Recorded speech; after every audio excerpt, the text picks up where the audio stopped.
जय श्री कृष्णा।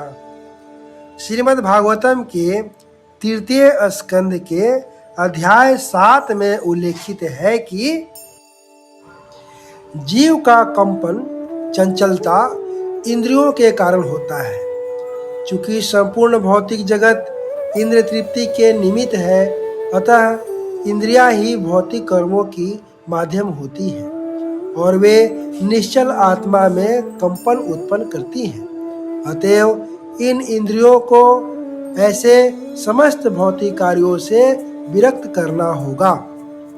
निर्विशेषवादियों के मतानुसार आत्मा को परमात्मा ब्रह्म में विलीन करके इंद्रियों को कार्य करने से रोका जाता है, किंतु भक्तगण भौतिक इंद्रियों को कार्य करने से रोकते नहीं, अपितु वे अपनी दिव्य इंद्रियों को दिव्यता या पूर्ण पुरुषोत्तम भगवान की सेवा में लगाते हैं। दोनों ही दशाओं में ज्ञान के अनुशीलन द्वारा भौतिक क्षेत्र में इंद्रियों के कार्य को रोकना चाहिए और संभव हो तो उन्हें श्री भगवान की सेवा में लगाना चाहिए।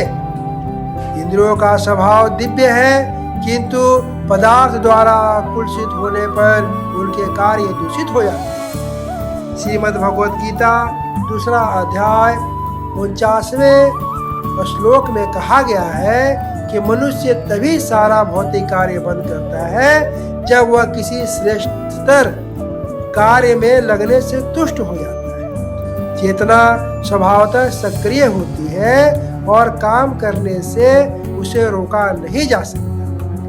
उत्पाती बालक को कृत्रिम ढंग से रोकना वास्तविक उपचार नहीं है। उस बालक को किसी श्रेष्ठतर कार्य में लगाना चाहिए जिससे वह स्वतः उपद्रव करना बंद कर दे। उसी तरह इंद्रियों की उपद्रवी गतिविधियों को उन्हें पूर्ण पुरुषोत्तम भगवान से संबंधित अच्छे कार्य में प्रवृत्त करके ही रोका जा सकता है।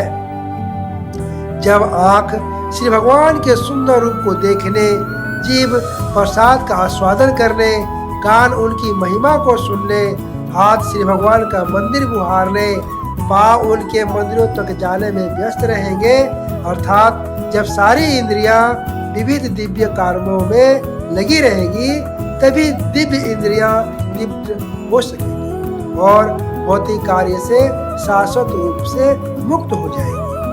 हमारे कार्यों को इस तरह से दिव्य रूप से संतृप्त होना चाहिए कि श्री भगवान हम पर कृपा दृष्टि डाले और हमें अपने दिव्य सेवा में लगा ले। तभी इंद्रियां पूर्णतया तुष्ट हो सकती है और भौतिक आकर्षण द्वारा फिर कभी सताई नहीं जाएगी। जय श्री कृष्णा।